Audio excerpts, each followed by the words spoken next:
Olá, o Salto para o Futuro já está no ar. Hoje, no segundo programa da série Gestão da Escola, nossos convidados vão falar sobre os conselhos escolares, a eleição de diretores e a descentralização dos recursos financeiros recebidos pela escola. Para este debate, convidamos a professora da Universidade Federal do Rio Grande do Sul, Nalu Farenzina, a orientadora da Célula de Apoio à Gestão Escolar da Secretaria de Educação Básica do Estado do Ceará, Lucidalva Pereira Bacelar, e o professor das redes municipal e estadual do Rio de Janeiro, Emílio Luiz Pedroso Araújo. Participe você também do Salto para o Futuro. Educação é um processo que ultrapassa o ambiente escolar. A escola lida com experiências de vida e reflete os anseios da sociedade. Acompanhe na reportagem um breve histórico sobre a democratização dos processos de gestão nas escolas. Durante a época em que vigorou a ditadura militar no país, a escola também viveu momentos de autoritarismo. Havia uma forte presença de controle, inclusive, do trabalho pedagógico, dos conteúdos curriculares, das linguagens, dos horários que se utilizava. E os diretores eram indicação de confiança do governo de plantão, sob o cargo comissionado e sob a argumentação de que ali se deveria estar estendendo não um serviço público do povo e para o povo, mas um serviço do Estado para a sociedade com a orientação que estava vigente no governo de então. Governo que cada vez mais agradava menos. As manifestações populares e a mobilização em torno da abertura política cresciam no final da década de 70. E dentro da escola, essas manifestações ganharam um caráter pioneiro. É importante registrar que as primeiras experiências de democratização da gestão da escola foram anteriores, inclusive, à conquista das eleições diretas, seja para prefeitos de capitais, para governadores de estado e para a presidência da República. No final da década de 80, momento em que a recém-restabelecida democracia brasileira começava a se consolidar, o movimento pela gestão democrática da escola também ganhou força. Portanto, este movimento de democratização, que se acentuou nos anos 80, principalmente no final dos anos 80, ganhou antecipação em muitos estados, onde as leis que previam o processo de eleição de diretores e, junto com eles, muitas destas leis também de eleições paritárias para conselhos escolares, foram anteriores à abertura democrática inaugurada com a chamada Nova República. Desde então, a eleição dos diretores das escolas é uma das principais características do movimento pela democratização da gestão escolar. Em função de que, objetivamente, o princípio constitucional associado àquilo que é a prática social e política que nós temos de democracia, indica e corrobora a escolha de dirigentes pelo modo da eleição direta e a composição de conselhos com representação paritária ou proporcional dos segmentos que organizam esta atividade, no caso das escolas, pais, alunos, professores, funcionários. E o que será que os envolvidos no dia a dia da escola pensam sobre a eleição de diretores? A nossa equipe ouviu alguns deles. É muito bom, porque a gente tem a sua própria escolha. A gente pode escolher, eu quero escolher essa tal professora, essa tal diretora, porque eu gosto dela e ela é melhor. Porque a criança ela tem a oportunidade de colocar o seu pensamento, né? Ela tem a oportunidade de se sentir cidadã, né? E eleger quem vai dirigir a escola. Jussara acredita que a democratização é um processo que ainda está em andamento. A gente tem um caminho que a gente vai percorrendo, como povo também, né? Então, nós vamos aprendendo assim. Quantas vezes a gente precisar, a gente vai tropeçar, quantas vezes a gente precisar, vai dar um passo atrás, mas é esse o nosso caminho. Um dia a gente chega lá. Neste sentido, a consequência deste embate é, a cada tempo, a comunidade escolar ou o sistema educacional no seu conjunto refletirem sobre suas metas, suas estratégias, suas finalidades, seus métodos, sua orientação, sua organização de tempo, os processos de avaliação, os objetivos com aquilo que deva ser matéria do processo de ensino e de aprendizagem.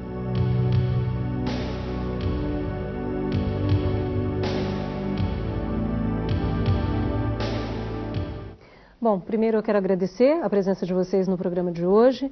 Começar pela professora Nalu. Nós vimos aí, professora, nesse vídeo, um pouco da história, da evolução desse conceito e da implantação desse conceito no Brasil. Como é que a senhora acha, assim como disse a professora ali no finalzinho, que estamos em andamento? Mas eu queria ouvir a senhora, a sua opinião em relação a como está esse conceito de gestão e a implantação desse conceito no país e pelo menos na região em que a senhora vive. Eu penso que tanto a fala do professor e deputado Abicalil, quanto o restante, enfim, do vídeo, está muito marcada essa situação da gestão democrática ser um processo. E a gestão democrática da educação ser um princípio constitucional e que foi, e os instrumentos dessa gestão democrática, mais especialmente a eleição de diretores, os conselhos, a formação de conselhos escolares e a descentralização ou repasse de recursos diretamente às escolas para que elas administrem, se constituíram em instrumentos importantes, né, de reivindicação, enfim, do movimento docente, também de alunos, de pais de alunos, no processo de transição democrática. Então, por exemplo, no Rio Grande do Sul, que é meu estado, tanto na rede estadual de ensino como em vários municípios, esses 3 instrumentos de gestão democrática têm se constituído, não em todos os locais, não sem avanços e recuos, é um processo que se inclui, né, no alargamento dos canais democráticos, enfim, que se coloca também no âmbito da escola e que faz parte, enfim, hoje, com certeza, para os nossos alunos, para os professores, para a comunidade escolar como um todo, da nossa construção e do nosso aprendizado de cidadania. Professora Lucidal, você acredita que esse conceito, a ideia de gestão democrática é uma realidade no Brasil? Como funciona na região, no Ceará ou na região onde a senhora vive? Inicialmente, eu gostaria de saudar todos os nossos telespectadores e de uma forma bem especial aos inúmeros educadores que estão distribuídos nas telesalas e por todo o nosso país. Falar de gestão democrática incide em falar em autonomia e em participação. No estado do Ceará, desde 1995, com a política de gestão democrática, sob a expressão Todos pela Educação de Qualidade para Todos, várias ações foram implementadas em busca do fortalecimento desta política, como eleições diretas para diretores escolares, como a transformação das antigas delegacias de ensino em centros regionais, descentralização dos recursos para a gerência da própria escola, dentre outras ações. E estas ações, no conjunto, elas vão compondo um caminho que se fortalece à medida que a escola se apropria dos mecanismos, criando outros mecanismos e se fortalecendo nesta caminhada, inclusive a criação dos organismos colegiados. De 95, da primeira versão das eleições de diretores no Ceará até o presente ano, inclusive nós estamos vivenciando agora mesmo o processo de eleições para diretores, tendo a primeira etapa acontecido em outubro, no dia 24, com a prova escrita, e em dezembro, no dia 13, teremos a segunda etapa com as eleições diretas nas nossas unidades escolares. Então, é um conjunto de iniciativas que vão se somando para a construção desta gestão democrática por toda a comunidade escolar. Obrigada, professor Emílio. Primeiro, eu acho que é importante deixar claro a minha opinião sobre a democracia como um processo, que eu acho que ela não é um processo que ela sempre estará num processo de aperfeiçoamento. E eu acho que é bastante pertinente que a gente esteja discutindo essa questão nesse momento, até porque há um número cada vez maior de estudos que apontam um desencanto da sociedade com a democracia. Na verdade, a democracia ela não chegou exatamente a ser um instrumento de diminuição da desigualdade, de acesso das pessoas a mecanismos de decisão, etc., na maioria dos casos. Portanto, é necessário que a gente comece um processo de aperfeiçoamento desses mecanismos que foram transferidos às escolas, não só os mecanismos de repasse de recursos, como os mecanismos de eleição de diretores, etc. Até porque nós temos uma sociedade que se organiza de uma maneira que é uma maneira muito centralizada também quando há essa transferência de poder. Portanto, quando o poder vai para dentro das escolas, quando a democratização da gestão vai para dentro da escola, ela passa a se concentrar na mão de alguém. A experiência que eu vivencio é uma experiência que mostra que, na maioria dos casos, nós temos o diretor da escola, ou um núcleo muito pequeno de pessoas no interior das escolas, com o poder de decisão extremamente concentrado nessas pessoas. E isso é ruim. Por quê? Porque isso faz com que as pessoas não tenham a possibilidade de exercitar aquilo que faz com que elas venham a exercitar aquilo que é a razão essencial da democracia, que é esse aprendizado que faz com que elas levem essa experiência para tantos outros espaços. Portanto, eu acho que é muito importante que a gente esteja fazendo essa discussão, não apenas para encerrar nela, mas para que a gente comece a desenvolver um processo de aperfeiçoamento desses mecanismos. Sem isso, a gente vai ter uma frustração cada vez mais significativa com esses procedimentos. Tá certo. A primeira participação do programa de hoje é do Luciano, do Tocantins. Oi, Luciano. Olá, Bárbara. Boa noite a todos. Aqui é do Teleposto, da Escola Estadual Joaquim Francisco de Azevedo, em Tapes do Tocantins. A Secretaria de Educação do Estado do Tocantins vem implementando nas escolas a gestão democrática, promovendo seletiva para coordenadores pedagógicos e diretores, delegando autonomia administrativa e pedagógica, descentralizando também os recursos financeiros com repasse mensais de verbas. A nossa dificuldade é com o envolvimento de pessoas da comunidade no conselho escolar.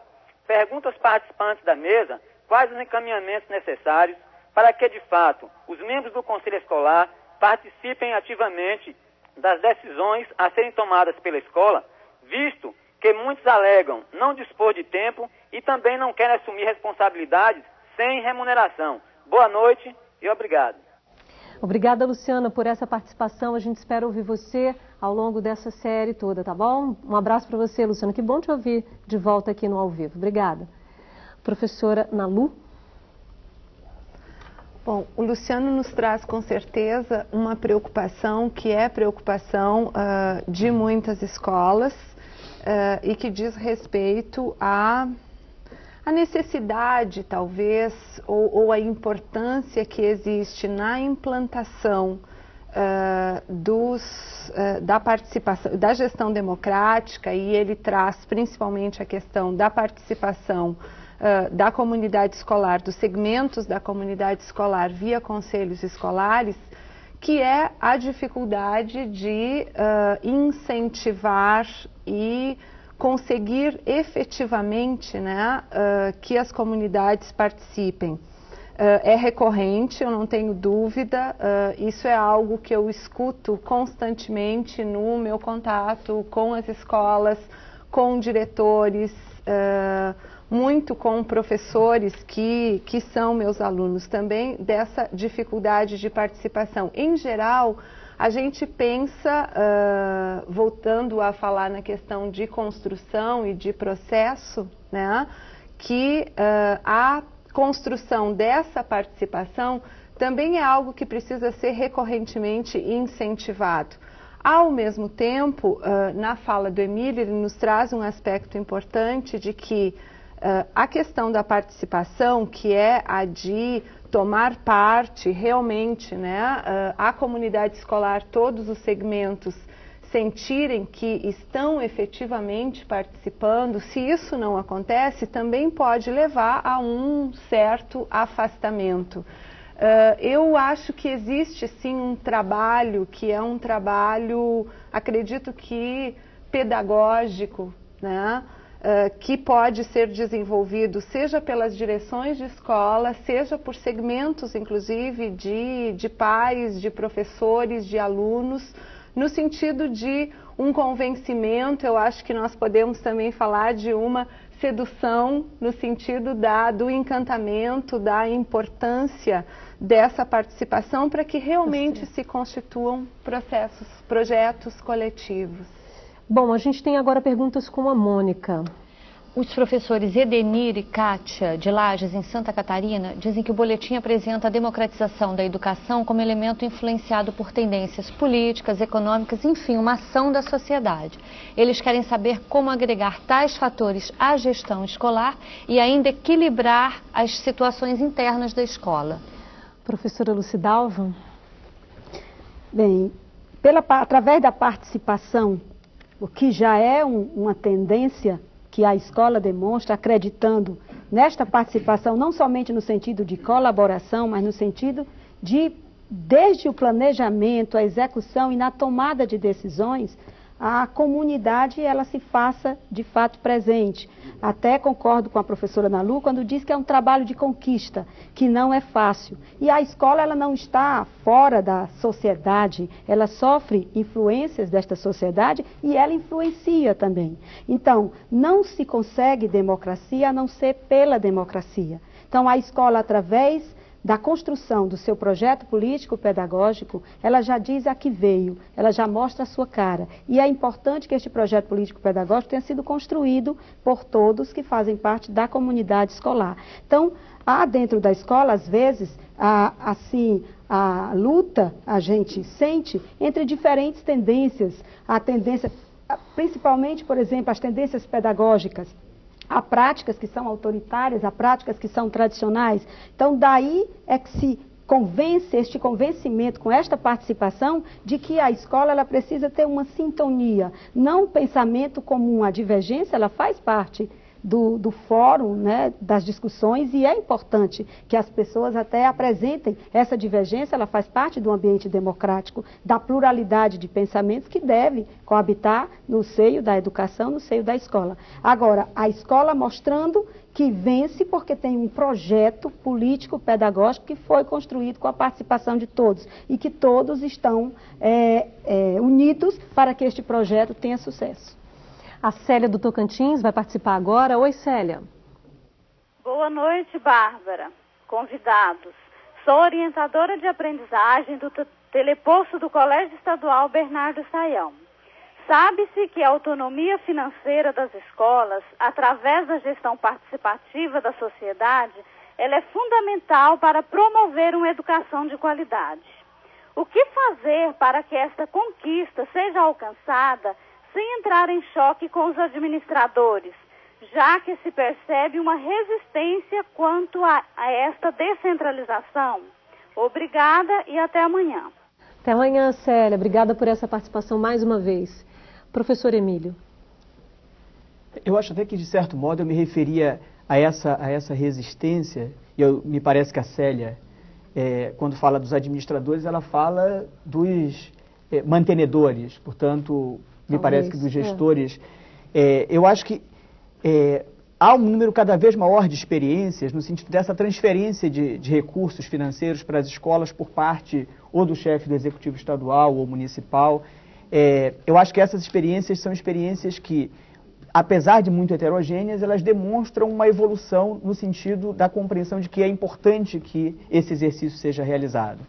Agora, eu acho que há uma outra resistência que me parece que não seria o foco da questão que a Célia se referia, que é aquela a que eu me referia na minha fala inicial, que é como é que o administrador da escola, como é que as pessoas que coordenam, que dirigem a escola, que têm a responsabilidade de gestão da escola, como é que elas concentram isso. Eu diria que, inclusive, mais do que esse aspecto, e aí eu fico tentado por voltar à pergunta que o Luciano nos fazia inicialmente. Eu acho que andar se aprende andando, o que significa que no início nós vamos ter poucas pessoas mobilizadas, depois a gente vai ter um pouco mais. As pessoas precisam compreender que quando elas participam, elas interferem. E para que elas possam participar, é importante que elas saibam que elas têm essa oportunidade. É preciso que elas saibam que elas têm a possibilidade de definir em que serão gastos aqueles recursos, de que maneira... Você acha que a sociedade, de uma certa forma, perdeu um pouco a noção do que é bem público? Porque essa sensação de distanciamento pode passar a entender que a sociedade não acredita que aquela escola seja dela. Ela não perdeu essa noção. Nós temos uma sociedade, nós temos uma sociedade que ela foi imposto esse pensamento a ela, de que o bem público não é público. O bem público até aqui, né? É do chefe do executivo, ele que é dono disso. Imagina como é que fazem os nossos governantes com parte do dinheiro público, quando se apropriam desse dinheiro, etc. Isso que é uma cultura que está presente no poder executivo ou no poder legislativo. A direção da escola durante algum tempo exerceu isso também? Ela reproduz isso. Ela reproduz essa prática, que é uma prática que está colocada na sociedade. Portanto, é um exercício da sociedade alterar isso. Portanto, Eu acho que a questão que a Célia levanta, ela tem relação com isso, com aquilo que o Luciano dizia. Nós precisamos fazer com que a sociedade, lentamente, nós gostaríamos que fosse apressadamente, ela participasse cada vez mais para que fizesse o quê? Exatamente mudasse a cabeça das pessoas, de todos nós. Fizéssemos que nós pensássemos diferente, pensássemos que o que é público mesmo. Até porque muitos diretores dizem o seguinte, nós não convocamos mais reunião para que as pessoas decidam sobre o que fazer com o dinheiro, porque as pessoas não vêm para a reunião. Isso é bom, de uma certa forma até bom para ele. É muito aquela história de quem nasceu primeiro, o ovo ou a galinha. Ou seja, são as pessoas que não participam e por isso nós não convidamos, ou as pessoas não participam porque nós não convidamos, porque nós não insistimos para que elas participem. Por uma direção autoritária, isso é ótimo, né? Bom, a gente tem mais perguntas com a Mônica agora. A professora Verônica Basílio Terra, do Instituto de Educação Governador Roberto Silveira, quer saber se é viável a indicação de diretores das escolas estaduais basear-se primordialmente na indicação pelo voto da maioria da comunidade escolar. Nalu. Bom, é Rosana. Professora Verônica. Eu penso que, em relação às formas, ou seja, a eleição de diretores, ela tem avançado no Brasil e tem se consolidado em várias redes estaduais, em várias redes municipais, como eu dizia antes, enquanto um dos instrumentos da gestão democrática das escolas. Essas redes estaduais ou redes municipais, elas têm, embora possam ter a gestão democrática como um princípio organizador comum previsto no nosso ordenamento constitucional legal, essas redes estaduais, municipais, nós temos 26 estados, 5.500 e tantos municípios, e vamos ter formas diferentes, enfim, da nomeação do diretor. Eu penso que o importante é que haja, inclusive, na concepção do processo, né, na decisão, tanto relativa à forma de provimento do cargo de diretor. Nós não podemos esquecer que nós temos, por exemplo, redes grandes no país, como é o caso do estado de São Paulo, em que a ideia da eleição de diretor não vingou, o provimento lá é por concurso. Então eu penso que o importante, não estou assim defendendo que essa seja a melhor maneira, pelo contrário, eu acredito que em termos de Constituição, enfim, né, da cidadania, o mais importante seria a eleição de diretor. Mas em síntese, seria importante que as sociedades, né, locais ou estaduais, o movimento docente, pais de alunos, funcionários de escola, participassem dessas definições da concepção da forma de provimento do cargo de diretor. Bom, depois do intervalo, vamos debater o papel do Conselho Escolar. Até já. Gestão democrática na escola. Meta para uns, realidade para outros.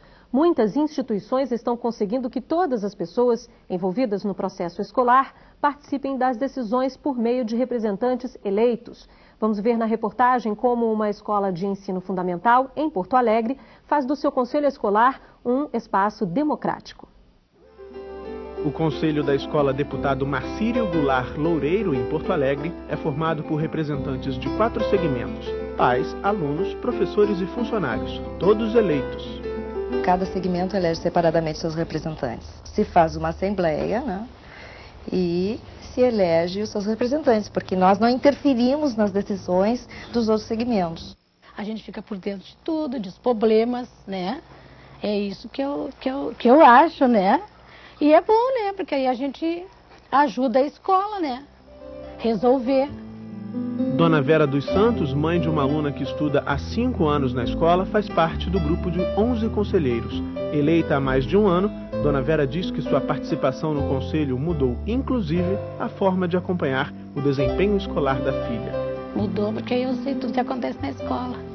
A estudante Evelyn de Oliveira também é conselheira. Aqui, os alunos com mais de 12 anos podem se candidatar a uma vaga no conselho, que tem seus quadros renovados a cada 2 anos. Eu acho que o conselho é o órgão maior da escola, que quase tudo passa por ele, né? Não é tudo, mas quase tudo passa por ele, desde o que a gente vai gastar no mês, a seleção de alunos que vão entrar na escola. Por isso que eu acho que é muito importante o conselho escolar. Acho que essa equipe, essa direção, ela não coloca nenhum empecilho para que a gente saiba ou não saiba alguma coisa. Ela abre completamente todos os problemas para o conselho. A gente discute e, às vezes, alguém não sai muito contra. Não era bem o que eu pensava, né?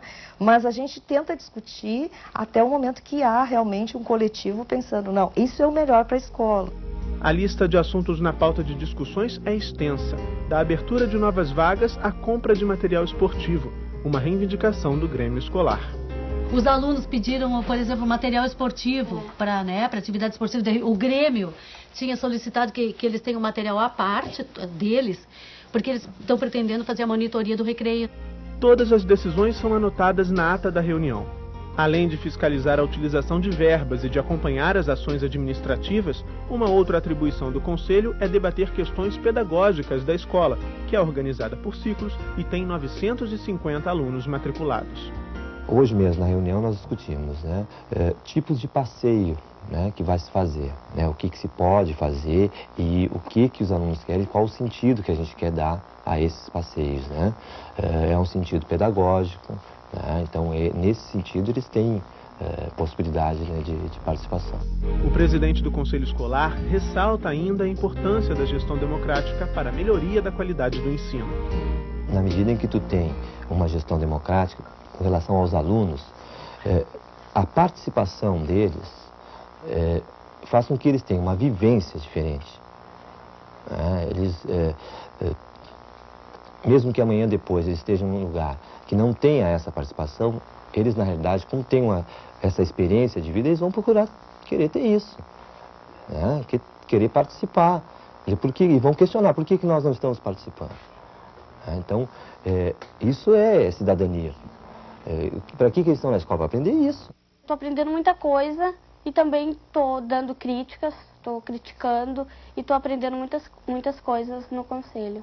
É importante porque a decisão não fica sobre os ombros de uma só pessoa ou de duas, no caso da direção e do vice. É importante que todas as coisas são distribuídas, todos os encargos são distribuídos. Os alegres e os tristes, os bons e os maus, todos os encargos. A gente discute seriamente aqui dentro cada coisa que tem que se fazer. Todos são ouvidos e isso é importante aqui. Em alguns lugares ainda tem alguns resquícios de não, isso não, porque foi... Não, aqui não. A gente está fazendo um exercício democrático muito legal.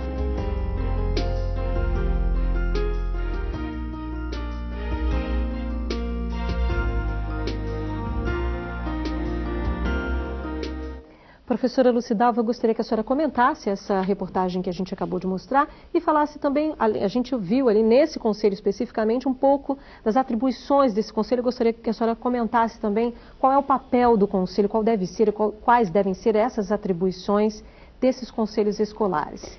Eu fico muito à vontade para comentar o papel dos conselhos escolares, porque no nosso estado, a gente trabalha exatamente com esta concepção de conselho escolar, similar que foi apresentada no vídeo na Escola de Porto Alegre. Para nós também, dentro das diretrizes da gestão democrática, o conselho ele é um órgão deliberativo, fiscalizador, normativo, consultivo e formado pelos diferentes segmentos representativos da escola. O conselho ele tem uma formação paritária no formato que nós trabalhamos lá no nosso estado, também como foi apresentado, 50% formado por pais e alunos e 50% por professores e funcionários. Mas assim a gente poderia dizer segmento externo e segmento interno à escola.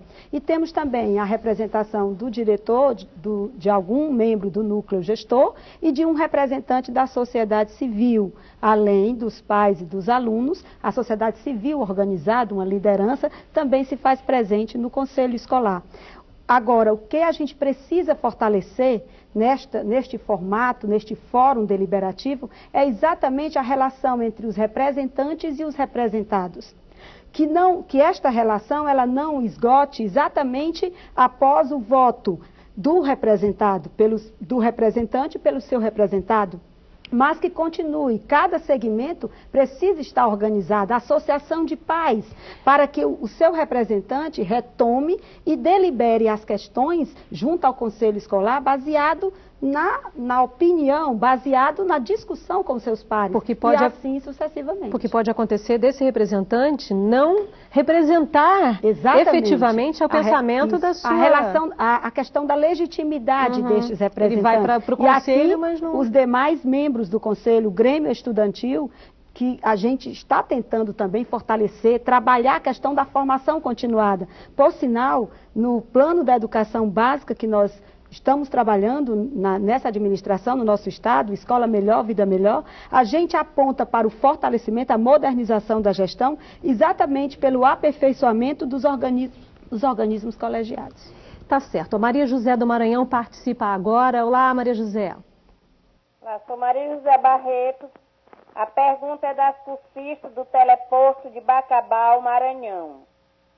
Mediante as rígidas fiscalizações nas administrações públicas, os controles internos e externos têm por vez receber da comunidade escolar toda a prestação de conta.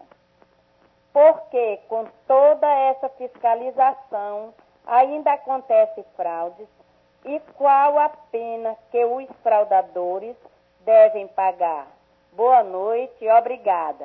Obrigada, Maria José, mais uma vez pela sua participação aqui no programa ao vivo. Obrigada. Professor Emílio.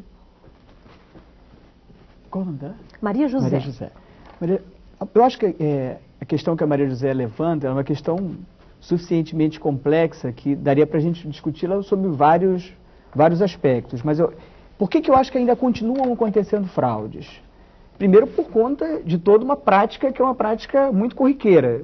E eu diria que principalmente pelo fato de que se transferiu recursos, que ela está se referindo essencialmente a recursos que são transferidos para as escolas, se transferiu recursos para as escolas, e na medida em que se transferiram recursos para as escolas, também se transferiu para dentro das escolas as pressões que os fornecedores, os prestadores de serviço sempre exercitaram sobre os organismos centrais, as secretarias de educação, o próprio Poder Executivo, etc., o gabinete do prefeito, etc.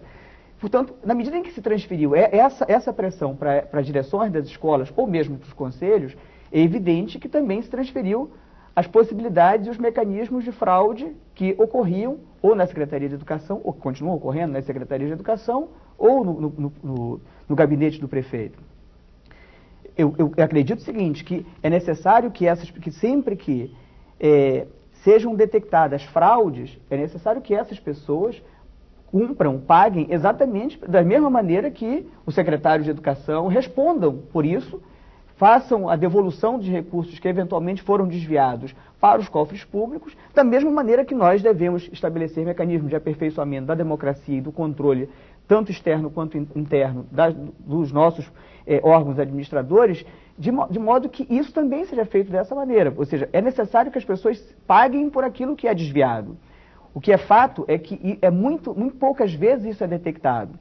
E aí, eu até diria por fim o seguinte, muito dessa transferência de recursos que foi feita para a escola veio acompanhada de uma interferência de políticos nas escolas. Ou seja, são deputados, são vereadores que trazem junto consigo, mesmo quando há eleição de diretores, fornecedores, etc., e passam a proteger aquela escola, e junto com a proteção daquela escola, eles passam a trazer exatamente a influência de uma ou outra empresa, de um outro fornecedor de merenda, de material... Ou seja, essa própria gestão democrática também não está imune a uma prática clientelista. É possível... Como não poderia estar numa sociedade de seres humanos.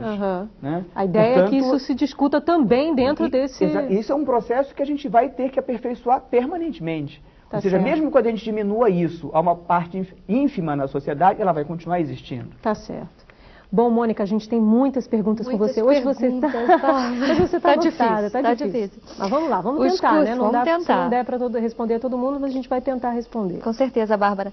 Os cursistas do Tocantins, Florisvaldo, Maria da Paz e Ivone, querem saber o que fazer para que os conselhos sejam mais atuantes. Nalu, como você acredita nessa participação do Conselho, que é até algo que o professor Emílio levantou no primeiro bloco, que ele também não seja um conselho de fachada, né? Ele está ali, existem as pessoas, mas no fundo, ele representa só o pensamento da direção ou de qualquer outra pessoa que tenha maior poder, né, teoricamente, um poder maior dentro desse conselho.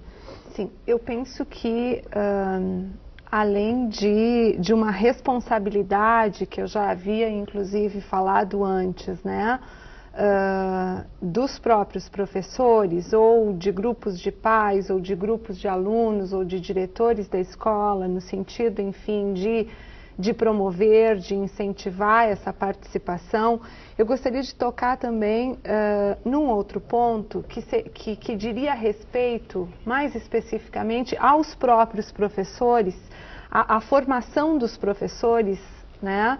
Professores esses que hoje em dia, principalmente em todas as redes em que há eleição de diretores, não serão apenas professores, podem também se tornarem, né, diretores de escola. Então, eu acho que quer dizer, as agências formadoras, as instituições de ensino, as próprias secretarias de educação, né, também penso que tem um papel importante a cumprir, né, no caso das instituições de ensino superior, que as questões de democracia, de participação, de ética na gestão, de controle público e social, né, façam parte da própria formação, enfim, do docente, como as secretarias de educação têm o seu papel nos processos de formação continuada de professores, também na promoção, né, da gestão democrática, da participação, da ética na gestão. Eu levanto esse como um ponto a mais e que inclusive é externo à escola, mas que também é fundamental. Tá certo. A Mônica, voltamos com a Mônica. A Ciseni, da TV Escola de Anápolis, diz que o Fundef está previsto para funcionar até 2006 e ela quer saber se já existe outro fundo para substituí-lo. Lucidalva, a gente recentemente já teve uma série aqui sobre o Fundeb, sobre o estudo, há uma discussão correndo agora, inclusive, sobre a criação do Fundeb. Como é que vocês têm alguma informação de como é que estamos isso agora? Nós consideramos que a urgência em se chegar a um denominador comum, principalmente com relação à fonte de financiamento para a educação infantil e para o ensino médio. Vejam que no nosso estado nós estamos passando por muitas dificuldades com relação à expansão e à melhoria da qualidade do ensino médio, já que o estado aporta bastante recursos no Fundef, né, na transferência desse recurso para as redes municipais, para o desenvolvimento do ensino fundamental e, em contrapartida, aumenta a matrícula, a demanda por oferta no ensino médio e o estado se vê numa situação delicada. Como cumprir, não é, com esta expansão e essa preocupação que hoje não pode ser somente com relação ao ensino fundamental, mas sim com relação a toda a educação básica. Só para ficar claro, quem não pôde acompanhar, o Fundeb seria o Fundo de Desenvolvimento da Educação Básica, que compreende ensino fundamental, educação infantil, ensino fundamental e ensino médio. Agora a gente tem o Antônio do Ceará. Olá, Antônio. Olá. Boa noite. Sou professor da escola José Benevides, no Ceará. A minha pergunta é a seguinte: como os alunos podem intervir na Secretaria de Educação pedindo recursos financeiros para aplicar na sua escola, usando e visando a gestão democrática, ou seja, a democracia como apoio principal para isso?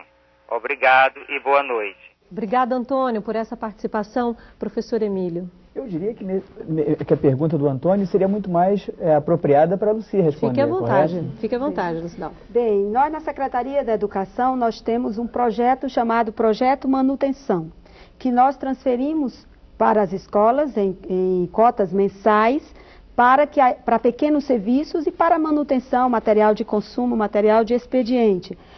Nós calculamos um valor, há uma discussão em cima de um valor e dependendo da matrícula, tanto para a escola de ensino fundamental como para a escola de ensino médio. Atualmente, nós estamos com alguns projetos de apoio ao protagonismo juvenil. E a Secretaria da Educação lançou 2 editais, um edital de apoio a projetos juvenis e apoio a projetos pedagógicos, através do qual a escola se inscreve, independente do recurso de manutenção, ela se inscreve para que, apresentando um projeto, esse projeto dos alunos, do Grêmio, esses projetos sejam financiados. É um valor que vai até, no máximo, R$4.000 por projeto, mas é uma forma de incentivar o aluno neste empreendedorismo. Eu acredito que seja isto que o Antônio esteja se reportando, essa forma que a escola, através dos alunos, pode, de forma organizada, se inscrever para ter um financiamento para um projeto juvenil. Mas vamos supor que os alunos queiram ter uma negociação, uma conversa diretamente com a Secretaria. A Secretaria está aberta para receber uma comissão de alunos, somente de alunos, por exemplo? Sem dúvida alguma. Estamos, inclusive, nós temos no setor que eu trabalho, na coordenadoria que eu trabalho, a coordenadoria de apoio à gestão escolar, apoio aos organismos colegiados, e além deste fórum, nós temos os fóruns regionais. Nós temos são 21 centros regionais em todo o estado, que também têm as coordenadorias de apoio aos organismos colegiados, aos alunos. Sem dúvida alguma, o nosso público-alvo, o nosso maior interessado, estaremos sempre de portas abertas. Tá certo, professora Lucidalva. Vamos voltar com a Mônica. A Ariadne Moreira, orientadora do teleposto Lindalva Silva Santos Castro, em Tocantins, diz que na introdução do texto de hoje está bem clara a afirmação de que os gastos públicos em educação são insuficientes para as necessidades de expansão e maior qualificação da educação escolar. Ela quer saber por que estudar maneiras de fazer a multiplicação de verbas se, na verdade, precisa-se mesmo de uma reformulação na política pública de verbas para a educação? Professor Emílio. Eu diria para Ariadne, que nós temos que fazer os 2 movimentos. Nós temos que repensar os mecanismos de utilização de recursos, mas é essencial que a gente pense como é que a gente vai fazer no espaço curto de tempo, a ampliação dos recursos. Porque na pergunta anterior, eu acho que uma pessoa do Tocantins, quando ela fala sobre a questão do Fundef e o Fundeb que pode vir a substituir o Fundef, a questão objetiva é que isso não significou, na grande maioria dos estados, um aumento de recursos para o financiamento educacional. A ampliação, né? Você diria, a reformulação. Portanto, é necessário que a gente comece a discutir como é que a União entra com um aporte significativo de recursos para garantir tanto uma melhoria do atendimento educacional como a expansão das matrículas, particularmente na educação infantil e no ensino médio. Agora, também é necessário que, associando a isso, numa atividade que é simultânea a essa, se repense quais são os mecanismos relacionados a isso. Ou seja, não dá para continuar os recursos concentrados ou no Estado. Os municípios nunca estiveram. Não dá para os recursos continuarem concentrados nos estados. Ou seja, há que se pensar mecanismos de descentralização desses recursos, de forma que quem tem as matrículas tenha recursos suficientes para garantir a escolarização de boa qualidade aos alunos que estão matriculados. Portanto, eu acho que são 2 movimentos. Agora, o essencial, do meu ponto de vista, é com o Fundef, se o Fundef continuar existindo a partir de 2006, ou se vier a ser substituído por um Fundeb ou qualquer outro tipo de fundo, é necessário que a União tenha um aporte muito mais significativo de recursos. Ok. James do Tocantins, olá. Olá, Bárbara, tudo bem? Sou o professor James Aguiar Araújo, orientador de aprendizagem do teleposto da Escola Estadual Bartolomeu Bueno da Silva, em Carmolândia, Tocantins. Meu questionamento é o seguinte: quais estratégias devem ser adotadas para mobilizar a equipe escolar e a comunidade no processo de descentralização financeira da gestão e fazer valer os conselhos escolares? Boa noite e até a próxima. Até a próxima, James. Conto com você. Você já sabe, né? Professora Ana Lu, essa é uma grande questão, parece já tem sido recorrente aqui hoje, não só como mobilizar, como fazer, como implementar. Quais são os caminhos, ou se há alguns caminhos aí a ser percorridos, quais são esses caminhos? Bom, no meu entendimento, o James, ele pergunta especificamente da gestão ou descentralização financeira, E eu queria aproveitar até para concluir algo que eu dizia antes, da importância do movimento organizado, inclusive de docentes, de alunos, às vezes também, enfim, de diretores, em cada rede, em cada município ou na rede estadual, no sentido de que haja uma discussão da concepção, do formato, enfim, que vão assumir os programas, os projetos, enfim, de descentralização financeira existentes. Acredito também, hoje nós temos inclusive em várias redes estaduais esse projeto implantado. No caso das escolas públicas brasileiras de ensino fundamental, a maioria delas recebe um recurso que é pequeno, mas que é do programa Dinheiro Direto na Escola. E em termos de, vou chamar de ética na gestão, o que eu considero importante, então, no âmbito de cada escola, embora haja, então eu dizia antes, né, que seja importante uma discussão dentro de um município, por exemplo, do movimento docente, alunos, pais de alunos, dirigentes educacionais, discutirem a implantação de um programa como esse e se prepararem para um programa como esse. Eu acredito que deve haver capacitação não só dos dirigentes, mas também de alunos, de professores, de funcionários, de todos os segmentos que vão participar via conselho escolar, né? Na elaboração de planos de aplicação ou na prestação de contas dos recursos recebidos. Com certeza também é necessário o desenvolvimento em cada escola de um projeto também de capacitação nesse sentido de adoção de um programa de descentralização financeira. Bom, hora de fazer uma pausa e depois do intervalo, nossos convidados fazem as suas considerações finais sobre o encontro de hoje. Até já. Você acompanha o segundo programa da série Gestão da Escola. E a partir de agora, nossos convidados destacam os principais pontos do debate de hoje. Eu quero começar pela professora Lucidalva. Quais são os seus destaques, professora, sobre o que debatemos aqui? Que é preciso a gente continuar na luta pelo fortalecimento da gestão democrática. É um espaço que a gente conquistou e precisa conquistar muito mais. E gostaria de encerrar com as palavras do nosso nobre Anísio Teixeira. Só existirá democracia no Brasil no dia em que se montar no país a máquina que prepara as democracias. Essa máquina é a da escola pública. Muito obrigada a todos. Professora, a gente ainda tem um tempinho, a senhora foi rápida. E eu queria que a senhora dissesse para os professores que ainda não implantaram a gestão democrática na sua escola, na sua rede, se há algum caminho a percorrer, se esse caminho tem um primeiro passo. Qual seria esse primeiro passo na sua ideia, tudo que a senhora vivenciou lá na sua rede, na rede em que a senhora trabalha? Com prazer. Há muitos caminhos. O primeiro da discussão e da elaboração da proposta político-pedagógica da escola. Esta autonomia de construir a proposta, que é o elemento norteador. Convidar todos, fazer com que todos se sintam estimulados, se sintam importantes nesta construção. Porque se você constrói coletivamente, com certeza você vai cuidar, você vai querer que as metas que foram definidas, elas sejam perseguidas e sejam atingidas. Nós queremos garantir não só o acesso do aluno, mas a sua permanência e o sucesso na sua aprendizagem. Obrigada. Professora Lucidalva. Professora Ana Lu.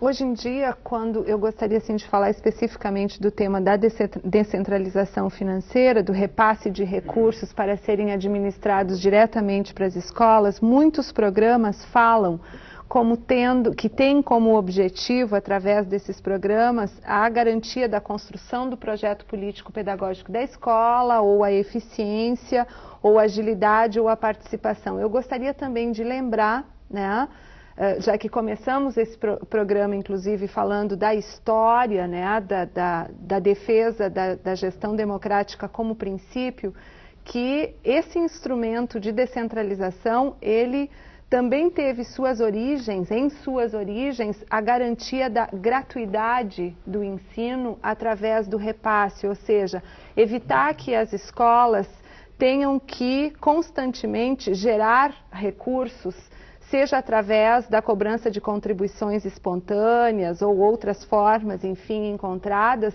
e que, através do repasse, tenham um recurso seguro, garantido e que possam até, né, através disso, fazer promoções, às vezes até gerar recursos, mas não com o objetivo de estar permanentemente tendo que dar conta, né, da manutenção da escola através dos recursos próprios. Então, eu considero importante, junto com olhar para a descentralização de recursos às escolas, como uma efetivação ou uma forma de efetivação de um princípio da nossa educação, que é a gestão democrática da educação, mas junto com isso um olhar também para programas como esse, como podendo efetivar também o princípio da gratuidade do ensino, que com certeza é caro, né, a todos quantos querem o aperfeiçoamento da nossa democracia.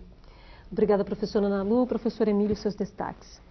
Eu diria que o essencial desse processo, dessa discussão, dessa série do Salto para o Futuro é exatamente a possibilidade que nós temos de reacender a chama da democracia, da democratização das nossas escolas.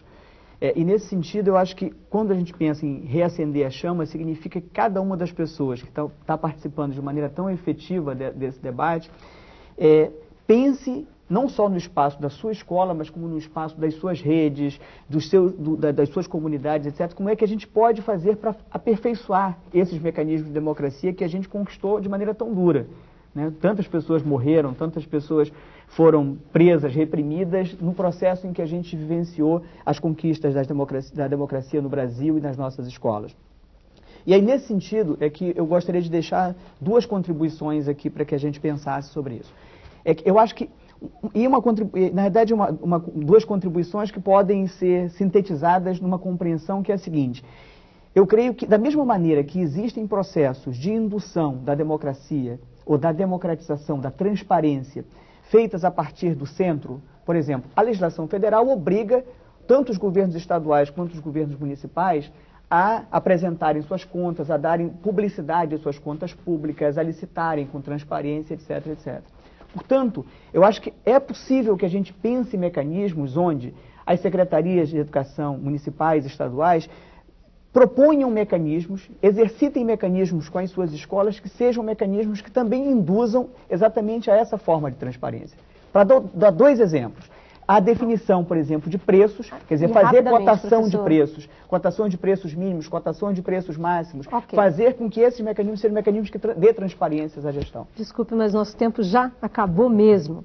Bom, o segundo programa da série Gestão da Escola termina aqui. Eu quero agradecer as presenças da Ana Lu Farenzena, professora da Universidade Federal do Rio Grande do Sul, da Lucidalva Pereira Bacelar, orientadora da Célula de Apoio à Gestão Escolar da Secretaria de Educação Básica do Estado do Ceará, e do Emílio Luiz Pedroso Araújo, professor das redes municipal e estadual do Rio de Janeiro. Amanhã vamos debater a gestão democrática do projeto político pedagógico. Até lá!